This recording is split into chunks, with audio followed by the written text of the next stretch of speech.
दिनों के बाद वो वहां से निकल कर गलील को गया। फिर यीशु मसीह वहां 2 दिन के बाद गलील जाता है, क्योंकि यीशु ने आप ही साक्षी दी कि भविष्यद्वक्ता अपने देश में आदर नहीं पाता। देखो नासरत में लोगों ने उसको स्वीकार किया नहीं, वो चिन्ह चमत्कार कर पाया नहीं, क्यों?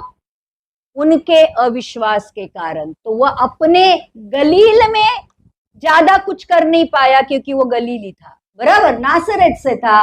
और इसलिए वो कहता है कि कोई भी भविष्यद्वक्ता अपने देश में आदर नहीं पाता।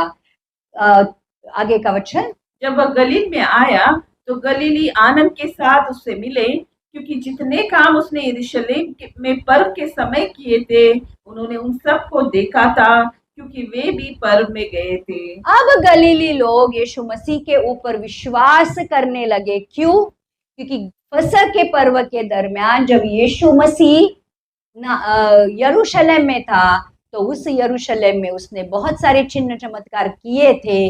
और वो देखकर अब गलील में जब वो जाता है, सामरिया से होकर जब गलील जाता है, तो बहुत सारे गलीली लोग आनंद के साथ उसको स्वीकार करते हैं, क्योंकि वचन के द्वारा नहीं, जो चिन्ह चमत्कार यीशु ने किए थे उसकी वजह से वो आनंद से उसका स्वागत करते हैं, वचन से नहीं। तो प्रियो ध्यान रखना, इस सामरी स्त्री के द्वारा हम लोगों ने बहुत सारी बातें, जो आत्मिक बातें हैं वो सुनी है कि जीवन का जल क्या है, सच्ची आराधना क्या होती है, कटनी कैसे करनी है, और कटनी करने वाला और बोने वाला क्या है, और कटनी करने वाले को अनंत काल के राज्य में कितना बड़ा प्रतिफल, कितने बड़े फल मिलने वाले हैं।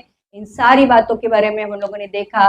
और हम लोगों ने एक बात देखी, जब एक व्यक्ति का उद्धार होता है वो व्यक्ति में इतनी सामर्थ होती है कि वो व्यक्ति पूरे नगर को परमेश्वर के पास लेके आ सकता है। अगर आज हमारा उद्धार हुआ है तो हमारा प्रथम कर्तव्य, पहला काम ये है प्रियो, और वो ये है कि परमेश्वर के राज्य का सुसमाचार सारे लोगों तक पहुंचाना। आमीन। यीशु अपने तक ही सीमित मत रखो, यीशु को बांटते रहो, यीशु के सुसमाचार को बांटते रहो।